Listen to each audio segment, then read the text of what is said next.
We begin with a new report that the vicious Venezuelan gang Tren de Aragua are mobbing border crossings at El Paso, Texas, in an attempt to break into the U.S. before Trump takes office. And they've attacked border agents who have tried to stop them.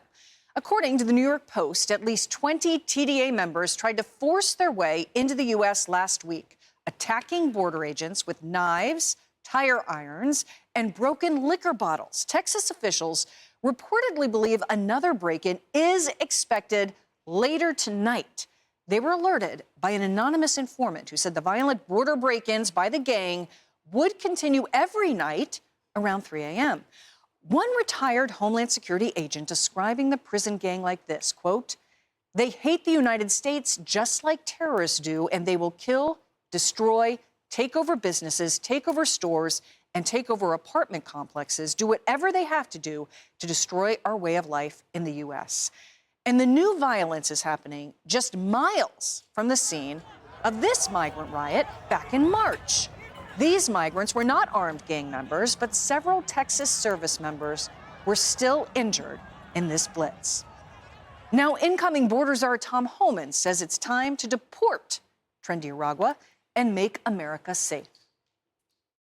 President Trump is committed to secure the border and save lives. We're going to run a deportation operation. We'll get rid of Tren de Aragua that killed so many young ladies in this country. We're going to get rid of criminals. We're going to get rid of gang members. We're going to make this country safe again. President Trump's going to make this country safe again. We're going to make the border great again. We're going to make this country great again. We're going to do the best thing we can for America, and that's secure border. Secure border saves lives. All right, we'll bring things to the panel. I think the clear start here would be with Nicole on this issue. I want to get your thoughts as this is a really terrifying new report and what our border agents are facing.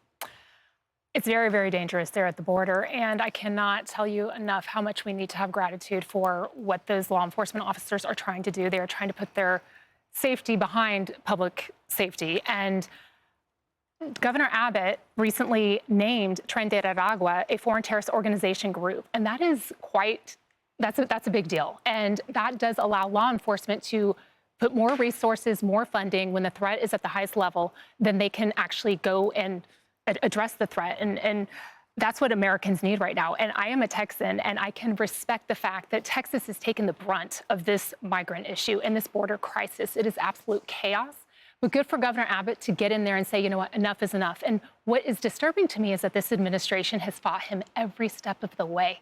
I mean, why is this even a political issue? We're Americans. We should want our country to be safe, and particularly Texas. So I do respect that he did name it a foreign terrorist organization group. Tren de Aragua has affected all cities nationwide. We've seen it in New York. You've seen it in Aurora. It's very, very dangerous. They have no respect for human life, and we cannot tolerate this anymore. And with the Trump administration coming in and Homan, the gig is up. They know that they need to get in as quickly as possible, and that's why you're seeing this blitz at the border in the very last moments. Dr. Siegel, thank you for joining us, being our man in the middle today. Nicole raises a great point. We're talking about the spread of something. In this case, a gang. They've been noted to be in at least 19 states all across the country. Your thoughts? Couple of points. Agree with Nicole. It's a terrorist group. What does terrorism mean? Not only does it cause great havoc and damage, but it scares everyone. So it creates a whole sense of unsafety around. And that's why Homan's great, because he's out there talking a big talk, and they're going to follow it up with action. The other part of this that worries me is the countries that these people are, these gang members are coming from. Venezuela is feeding this. They have an airlines called Conviasa, where literally the migrants get on the plane and come over here, and they get reimbursements, international reimbursements, for sending people here. And then they use a false narrative that it's all because of the sanctions in place in these countries, when in reality, it's repression. It's elitism over there, where the rich get richer and the poor suffer, and then they escape to a country that uses that word in the Biden administration, asylum. Asylum, instead of the words that we're going to be using now, which is a country with secure borders. And Carrie, the Trump administration is vowing that these plans are going to start going in the other direction, and mass deportations will be underway, particularly focused on criminals such as gang members. Exactly. Criminals, public safety, terrorists. Tom Homan's been very explicit about that.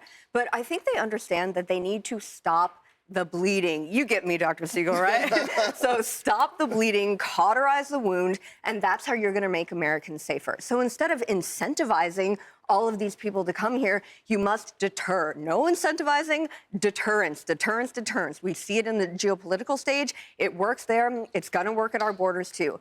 And I do think it's worth repeating that these next 20-ish days or so, we are extremely vulnerable, as Nicole said. That's why they're rushing over the border. They're opportunists. Terrorists are opportunists, first and foremost. We know they look at soft targets, first and foremost, as well. And they're going to come over as much as they can because they know a new man is going to be in the Oval Office and he's actually going to attempt to deter them. Yeah, there are enormous costs involved, costs to our society, but also monetary costs. And Lauren? They're expected, this prison gang that's been in existence for, 10 years as they expand and expand, they're expected to be in 25 states, so half the country, by February. So they're trying to get in, as we all point out right now, before Tom Homan and Trump come in. Tom Homan says, I know where they are. We're going to deport them. If we can't make a deal to get Venezuela to take them back, we're talking to other countries. Someone is going to take them back, but they are already here. Yeah. They're in half the country, and they're scaring people because they are a terrorist organization. Yeah, and we can't afford that, because these aren't the migrants that are taking our jobs. These are the migrants that are scaring us and harming us. Yeah, Lauren has a great point, because it's 19 now, it was 16 a month ago, 25 is the prediction just around the corner, Nicole. I just think that, again, now is the time to act, because the problem that we have is that we are sitting ducks, because the damage that has been done under this administration. I love Tom Homan. I love his message. I love that he says we're going to clean house and we're going to deport. Unfortunately, the damage has been done, and it's going to be difficult to weed all of these people out, particularly the criminals. You know, people are concerned about this deportation. He's starting with the most violent criminals. These are people that are taking American lives. This is what we should want. We should want them gone. But again, it's like a game of hide and seek. They've been coming in for 4 years, almost welcome. People think that they're welcome here, and they've been coming in, and all of a sudden, we have to track all of them down and say, you are no longer welcome. It's time to go. And there are some communities vowing that they're not going to be cooperating. You know, Nicole made a great point about our Custom and Border Protection agents being at risk. They're already overwhelmed with all of this. Now they're at physical risk and physical harm. And then you have the National Guard. You got to wonder about the U.S. military being directly involved in this. It will be a fascinating year ahead, and there are a lot of our law enforcement that deserve all of our thanks. Hey everyone, I'm Emily Campagno. Catch me and my co-hosts Harris Faulkner and Kaylee McEnany on Outnumbered every weekday at 12 p.m. Eastern, or set your DVR. Also, don't forget to subscribe to the Fox News YouTube page for daily highlights.